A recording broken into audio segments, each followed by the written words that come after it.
오늘 준비한 내용은 레이즈 가이드 쪽에서 이제 보면 레이아웃 앤 렌더링이라는 것이 있어요. 그래서 그걸 베이스로 해서 이제 레이즈에서 어떻게 렌더링을 처리하고 이제 렌더링 한 거를 어떻게 레이아웃을 이제 씌우는지 이런 부분에 대해서 이제 설명하는 챕터였고요. 그래서 여기에 대해서 간단하게 이제 좀 요약을 해본 내용을 발표를 좀 하도록 하겠습니다. 그래서 첫 번째는 이제 렌더링인데요. 레이즈에게 있어서 렌더링은 무엇이냐라고 하면 뭐 다른 어플리케이션이랑 마찬가지로 사용자들의 요청에 대한 응답을 생성하는 행위라고 할 수 있는데요. 레이즈에서 응답을 돌려주는 세 가지 방법이 있는데 그 중에서 첫 번째는 헤드라고 해서 이제 응답을 보낼 때 본문 내용을 전혀 보낼 필요가 없는 경우가 있어요. 예를 들어서 뭐 API로만 사용할 때 뭐 어떤 객체를 생성했다 라고 할 때는 그냥 이거의 생성에 성공했다, 물론 실패한 케이스는 에러 메시지를 돌려줘야겠지만 성공한 케이스 같은 경우에는 뭐 따로 내용을 돌려줄 필요가 없거든요. 그래서 예를 들어서 이제 그런 케이스 등에 많이 사용을 할 수 있는데요.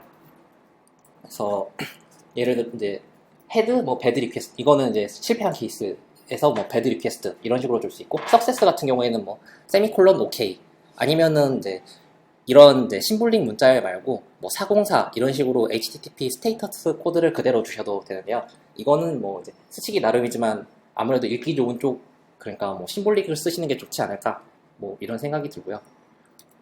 두 번째 같은 경우에는 이제 리다이렉트 to가 있는데, 이거 같은 경우에는 이제 HTTP 리다이렉션을 직접 시켜주는 함수입니다. 그래서 응답을 생성은 하지만 뭐 그러니까 뭐 이것도 이제 본문을 생성하지 않는 그런 경우에 해당이 되는데요.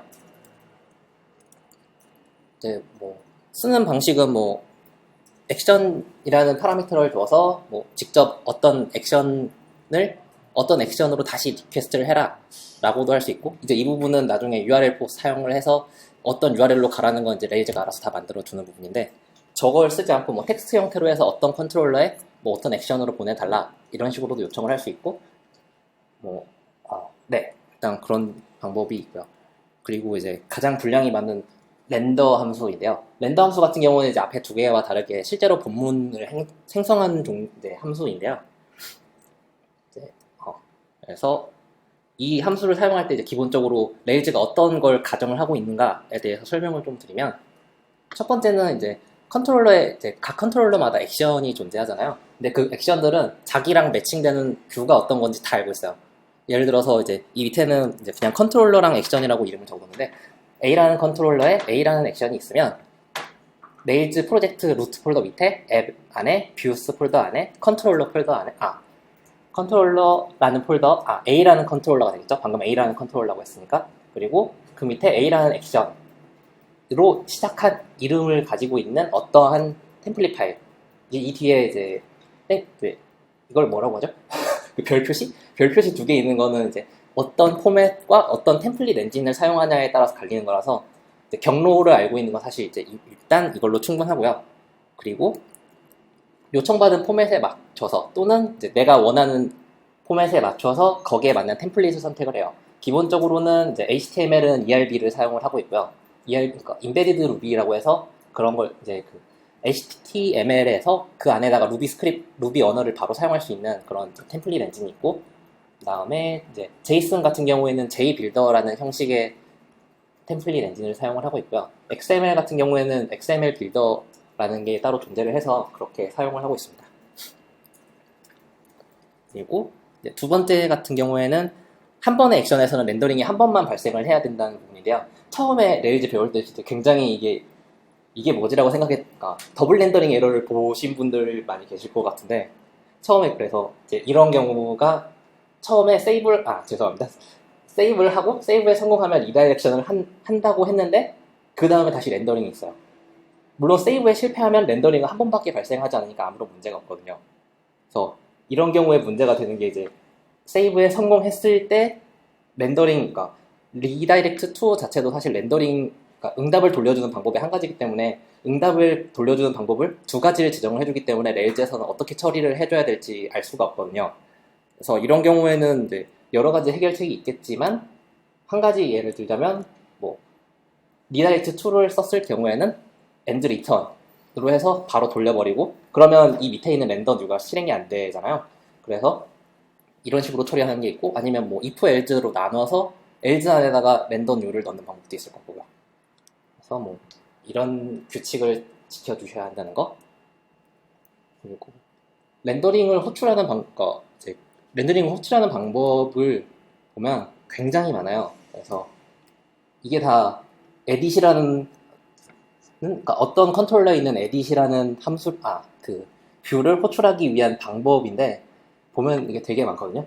위쪽에 보면은 그냥 심볼릭 형태로 해서 호출하는 거, 그 다음에 액션이라는 파라미터 안에다가 심볼릭을 집어넣는 거, 아니면은 저거를 심볼릭을 안 쓰고 텍스트를 쓴다든가, 아니면 뭐, 그리고 또 뭐 있냐. 그 밑에 보면 그러니까 컨트롤러 명부터 지정하는 거. 저런 경우에는 이제 레일즈가 받은 스트링 안에서 이 슬러시가 있는지 없는지를 봐요. 그래서 슬러시가 있으면은, 하나만 있으면 컨트롤러 앞에, 그러니까 앱에서 뷰스 안에서 컨트롤러 뷰명으로 탐색을 하게 되고요. 그리고 확장자 쓰는 것도 저것도 저런 경우도 케이스를 렌더링 할 수 있고, 그 다음에 저 밑에 보면은 이게 슬러시가 한 개 이상, 그러니까 뭐 2개나 3개나 이렇게 된다고 치면은 이거를 절대 경로로 간주를 해서 렌더링을 하게 되고요. 그러니까 파일을 찾게 되고요. 그런 경우에는 이제 보통 이제 레일즈 루트 폴더에서 검색을 해야 되는데, 레일즈 루트 폴더가 어디에 위치하는지 모르니까 뭐 레일즈.루트 이런 식으로 그 컨피규레이션에서 레일즈 루트 그러니까 폴더의 절대 경로를 이미 가지고 있어요. 변수 형태로. 그래서 그걸 사용을 해서 이제 많이 사용을 하게 되고요. 그리고 맨 밑에 있는 것들은 이제 렌더링 템플릿을 사용을 하지 않고 플레인 텍스트를 던져준다던가, 아니면은 모델 객체를 바로 제이슨으로 변환해서 던진다던가, 아니면은 XML 형태로 바로 던진다던가. 저런 부분에 대해서는 레일즈가 굉장히 똑똑하게 모델을 던져주면 모델 안에서 toJSON이라는 함수나 toXML이라는 함수를 알아서 호출을 해줘요. 그래서 별도로 toJSON이나 이런 거 변환하는 함수를 별도로 호출을 해줄 필요가 없습니다. 사실 이제 렌더링에 대한 부분은 사실 저게 끝이고요. 이걸 어디서 어떻게 사용하느냐가 더 이제 중요한 부분이고, 그 다음에 저 생성할 템플릿들, 이것들을 다시 한번 감싸는 파트가 있어요. 그래서 템플릿을 감싸는 코드라고 해야 되나? 그런 부분이 있는데요. 비유를 하면 일반 템플릿이 그냥 사진이라고 하면 레이아웃은 사진을 어디다 끼울 것인지, 그런 이제 액자 트리라고 이제 비유를 할 수 있을 것 같은데요. 이제 이것들에 대한 규약을 조금만 살펴보면, 레이아웃은 항상 컨트롤러 하나씩 존재를 한다라고 생각을 하시는 게 맞습니다. 그러니까 예를 들어서 어플리케이션 컨트롤러를 위한 레이아웃은 뷰 안에, 앱, 뷰, 레이아웃 안에 어플리케이션 HTML, ERB, 그러니까 컨트롤러의 이름을 그대로 가져다가 템플릿명으로 사용을 하고 있는데요. 이런 식으로 하나씩 존재를 하는 것이 맞고요. 그리고 하나 이제 중요한 부분은 레이아웃 자체가 상속이 된다는 부분인데요. 지금 상속이 그래서 이제 저희가 어플리케이션 HTML, ERB가 기본 레이아웃으로 사용이 되는데, 저희가 컨트롤러를 생성한 걸 다 살펴보면요, 사용자가 만드는 모든 컨트롤러들은 기본적으로 어플리케이션 컨트롤러를 상속을 받고 있어요. 그리고 자기 자신들에 대한 컨트롤러들은 원래 가지고 있질 않기 때문에, 이거를 이제 내게 없으니까 부모 걸 써야지 하고 application.html.erb를 참조를 하는 거거든요. 그래서 이게 레이아웃이 무조건 어플리케이션 HTML, ERB라는 건 아니라는 것 정도를 알아두시면 나중에 중복 레이아웃이나 레이아웃 안에서 뭔가 스위칭을 하거나 그런 걸 하실 때 이제 도움이 많이 돼요. 그래서 그러니까 좀 전에 얘기했던 것처럼 이게 레이아웃을 선택하는 방법에는 몇 가지 방법이 더 있는데요. 이제 4가지 정도 있는데, 이거를 우선순위별로 좀 적어봤습니다. 그래서 제일 우선순위가 낮은 게 지금 위쪽에 있는데요. 첫 번째는 방금 말씀드렸던 어플리케이션 컨트롤러의 레이아웃. 왜냐면 이게 방금 말씀드렸던 최고 부모 액션 컨트롤러의 최고 부모, 사용할 수 있는 범위 내에서기 때문에 저게 제일 기본 값이 되고요. 그 다음으로 사용 가능한 건 이제 뷰스의 레이아웃에 컨트롤러를 위한 레이아웃을 별도로 만들었을 경우, 그리고 저거보다 조금 더 순위가 높은 거는 컨트롤러 코드 안에도 직접 레이아웃이라는 선언을 사용해서 어떤 레이아웃을 사용할지 지정을 할 수가 있어요. 근데 이거가 여기가 심볼릭을 사용할 수도 있고요. 아니면 텍스트, 그러니까 스트링 형태로 해서 사용을 할 수도 있고요. 예를 들어서 뭐 레이아웃, 그 다음에 문자열로 어플리케이션 이런 형태로 그것도 사용할 수 있고, 거기다가 프로 객체를 던져서 뭐라고 하지? 프로 객체를 던져서 렌더링이 되는 순간에 어떤 레이아웃을 사용할지도 결정할 수 있어요. 그러니까 레이아웃을 결정하는 시점을 렌더링 하기 직전으로 미룰 수가 있어요. 그래서 뭐 A라는 뭐 객체가 어떤 예시가 있을까? 객체가 뭐 렌더링에 성공했다. 아니다. 객체가 저장에 성공했을 경우에는 A라는 템플릿을 쓰고, 객체가 저장하는데 실패했다라고 하면 B라는 템플릿을 쓴다. 이런 경우에는 이제 저기 프로 객체에다가 객체 저장 성공 여부를, 그러니까 뭐 퍼시스트 같은 거 체크를 해서 레이아웃을 어떤 것일지 분기를 해서 사용하실 수가 있어요. 람다 같은 것도 마찬가지로 가능하고요. 그리고 맨 마지막으로는 렌더링 명령 함수를 호출을 할 때 아예 레이아웃을 그때 지정을 해주는 거. 뭐 사실 방금 전에 프록 써서 하는 거나 저거 써서 하는 거나 큰 차이는 없을 거라고 보여져요. 그래서 이런 식으로 사용이 가능하고요. 좀 전에 설명했던 내용을 설명을 먼저 해버렸는데, 저런 것도 가능하고, 한 가지 또 재미있는 게 선언식 같은 경우에 대부분 그러니까 컨트롤러에 선언하는 거, 뭐 비포 액션이나 비포 필터, 이건 뭐 사실 같은 건데, 레이아웃 이런 것들이 다 exceptional only 형태로 해서 특정 경우에만 적용하겠다, 적용하지 않겠다라는 조건부 레이아웃이 가능하더라고요. 그래서 자주 쓰실 일은 없을 것 같긴 한데 있다는 것 정도만 알아두시면 좋을 것 같아요. 그리고 이제 마지막이죠? 네, 파셜 뷰라는 거에 대해서 잠깐 설명을 드릴게요. 파셜 뷰 같은 경우에는 템플릿 파일 안에서 호출하는 템플릿인데요. 이거는 이제 보통 뷰를 간단하게 만들고 싶을 때 많이 사용을 하는데, 오늘 승준님이 안 오셨는데, 승준님이 저번에 와서 발표를 하셨던 폼을 리팩토링 할 때 파셜 템플릿을 사용하시는 방법을 한번 보여주신 적이 있어요. 그래서 그거를 예시로 사실 드러났었는데, 예를 들어서 부트스트랩 같은 경우에 보면 인풋 필드 하나를 쓰는데 여기에 대해서 컬럼 클래스 넣고, 그 다음에 그 안에 폼 호리젠털 클래스 아니면 뭐 폼 다른 거 클래스 주고, 그 다음에 또 그 안에 얘 폭 지정하고 이거 클래스를 일일이 다 지정을 해줘야 되잖아요. 근데 텍스트 필드 하나 만들 때, 근데 한 페이지에 이 텍스트 필드가 10개 있다. 그러면 10개를 다 복부하고 바꿔 쓰는 것보다는 파셜 템플릿을 해서 얘는 이거, 얘는 이거, 얘는 이거 이런 식으로 깔끔하게 정리를 해주면, 네. 텍스트 필드 같은 거 만들 때 나중에 코드 고칠 때 많이 용이해지겠죠.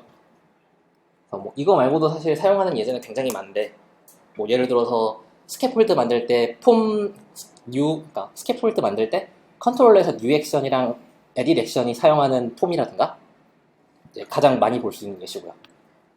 그런 경우에 많이 사용할 수 있으니까 적극적으로 사용해 주시면, 물론 퍼포먼스 이슈가 생기면 얘기가 좀 달라지겠지만 그리고 이제 이거 같은 경우에는 파일명을 언더바로 무조건 시작해야 된다는 규칙이 있어요. 그래서 언더바로 시작하는 거는 레이즈는 모두 파셜 템플릿으로 취급을 합니다. 그리고 호출할 때에는 언더바를 없이 호출을 하셔야 돼요. 이게 가능한 거는 이제 뒤에서 설명이 있을 텐데, 뷰에서 호출하는 렌더를 모두 파셜 렌더링이라고 이제 기본적으로 생각을 하거든요. 그렇기 때문에 이제 언더바가 들어있는 거는 항상 뷰에서 호출한다고 보시면 될 것 같고, 언더바가 없는 것들은 컨트롤러 레벨에서 호출한다고 보시면 될 것 같아요. 그래서 밑에 보여드렸듯이 이제 저 스캐폴드에서 많이 볼 수 있는 언더바 폼, 쟤를 호출할 때는 렌더 폼이라고 호출을 하게 됩니다. 그리고 이제 좀 전에 말씀드렸던 거, 뷰에서 호출할 때 렌더는 파셜을 사용한다는 점, 파셜에도 레이아웃이 가능하더라고요. 저도 이거는 이번에 처음 하는데 공부하면서 파셜에서도 레이아웃을 사용할 수 있고, 지역 변수 넘겨서 사용하는 것들은 이제 많이 쓰실 거고요. 컬렉션 파셜이나 이제 뭐 스페이스 템플릿 같은 경우에 간단하게 설명을 드리면, 그러니까 컬렉션 파셜이나 아니면은 여러 개, 그러니까 컬렉션들을 렌더링을 하는 경우에 이 각각의 컬렉션 안에 있는 모델들 아니면은 뭐 인스턴스들 하나하나를 렌더링을 수행을 하게 되는데요. 이 수행을 할 때 이 사이에 끼워 넣을 수 있는 템플릿을 지정을 할 수도 있어요. 예를 들어서 뭐 테이블을 좋은 예시는 아니지만 테이블을 태그를 사용해서 만든다. 그러면 그 사이사이에다가 뭐 줄을 하나씩 넣어준다든가, 뭐 BR 태그를 넣어준다든가, 이런 이제 자잘한 작업들, 이걸 실제로 그냥 작업을 하려고 하면 마지막 줄을 따로 별도로 처리를 하든가 이런 귀찮은 처리가 필요하거든요. 그런 부분을 이제 스페이스 템플릿을 사용하면 좀 더 깔끔하고 쉽게 처리를 할 수 있습니다. 그리고 이제 조금 더 이제 레이아웃 쪽으로 좀 돌아와서 실제 렌더로 호출한 코드랑 레이아웃으로 그러니까 레이아웃에 들어있는 코드랑 어떤 식으로 연결되어 있는지에 대해서 설명을 좀 드릴 건데요. 이 부분은 이제 어플리케이션 HTML ERB를 열어보시면 옐드라는 호출하는 코드가 딱 하나 있어요. 보면 그게 이제 옐드라는 함수라고 해야 되나? 이게 이제 함수라고 하기 좀 아닌가? 이제 옐드에서 파라미터 값을 하나도 안 넘겨주면 액션의 기본 템플릿을 출력을 하게 됩니다.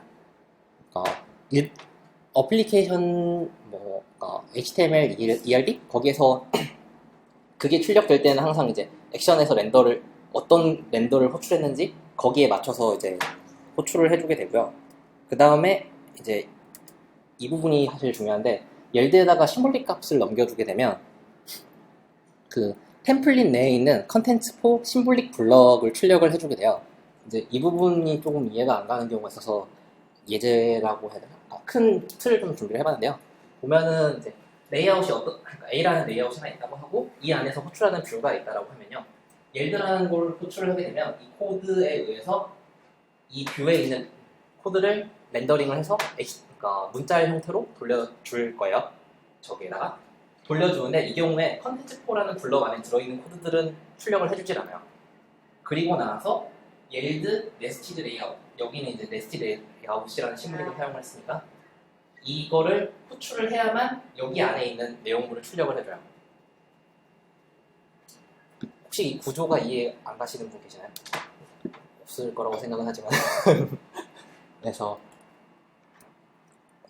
저런 게 있고 보통 뭐 이제 레이아웃을 중첩해서 사용할 때 아니면은 뭐 특정 유저에게만 뭐 렌더링 할 때 그런 경우에 많이 사용을 하고요. 네. 그리고 이제 아마 이게 마지막이지 않을까 싶은데 어셋 헬퍼에 대해서 보면 이제 외부에서 컨텐츠 링크할 때 사용을 하는 건데요. 이것도 굉장히 많이 보신 태그들 중에 하나일 텐데 뭐 오토 디스커버리 링크 태그 뭐 아니면 자바스크립트 인클루드 태그 그러니까 스타일 시트 넣을 때 쓰는 거 아니면 뭐 이미지나 비디오, 오디오 태그 저런 것들을 사용할 수 있는데 이제 옵션들이 좀 다양하게 있긴 한데 기본적으로 많이 쓰는 그냥 경로값만 좀 설명을 드릴 거예요. 그래서 다른 거는 어차피 다 옵션이 다르거나 공통으로 쓰는 부분은 뭐 URL 정도밖에 없다 보니까 그래서 뭐 크게 할 것 없이 이것도 상대 경로 사용하는 경우에는 뭐 앱부터 뭐 앱 뭐 이런 식으로 쓰면 되고 앱 점점점 이렇게 쭉 나갈 거고요. 절대 경로 사용하는 경우에는 뭐 이제 HTTP, HTTPS 이런 식으로 이제 프로토콜부터 시작을 해주시면 되고요. 이제 여기서 처음에 이제 가장 헷갈리기 쉬운 부분이 이건데 저기서 앱이라고 적으면은 도대체 어디에 있는 패스를 사용을 하느냐 이 부분을 잘 모르는 경우가 많은데 보면은 이제 저 앱이든 뭐든 이제 상대 경로를 사용을 하게 되면 앞에 어세트라는 붙는 어세트로 시작하는 상대 경로를 생성을 해줘요. 경로를 생성을 해주고 그 안에 있는 값 생성을 해줄 때는 이 파일이 있는지 없는지 체크를 하지 않고요. 그리고 나서 저 파일을 브라우저에서 요청을 했을 때 확인하는 경로가 어디냐 라고 하면 앱 폴더 안에 있는 어셋 그 자바스크립트나 뭐 스타일 시트나 이미지 파일 같은 게 들어있는 그곳인데요. 거기랑 그 다음에 라이브러리 폴더 안에 있는 어셋 또는 벤더 폴더에 있는 어셋 이렇게 세 군데를 찾아서 없으면은 아니다 여기 하나 이거 말고 이제 사실 하나 더 따지자면 퍼블릭 폴더에 안에 있는 어셋도 포함이 되기는 할 건데 뭐 그거는 일단 이제 어셋 파이프라인을 타는 것이 아니기 때문에 일단 제외를 했고요. 그래서 저 세 개 경로 안에 없다라고 하면은 이제 파일 찾지 못했다고 에러를 돌려주게 됩니다. 일단은 그래서 정리하면 이 정도까지고요. 레일즈 가이드 더 자세한 설명은 이제 레일즈 가이드나 API를 참조해 주시면 됩니다. 레일즈 가이드는 최근에 제가 번역해 놓은 부분이 있기 때문에 한글로도 문서를 보실 수 있으니까 그쪽을 참고를 해주시면 감사하겠습니다. 혹시 질문 사항 있으신가요? 파셜 렌더링을 쓴다는 게 네. 살짝 이해가 안 가는 네. 어떤 파셜의 레이아웃을 쓴다는 말씀은 하셔가지고 저도 직접 해본 적이 없고 그러니까 일단 그 예제를 사실 준비를 했으면 좋았을 텐데 파셜 안에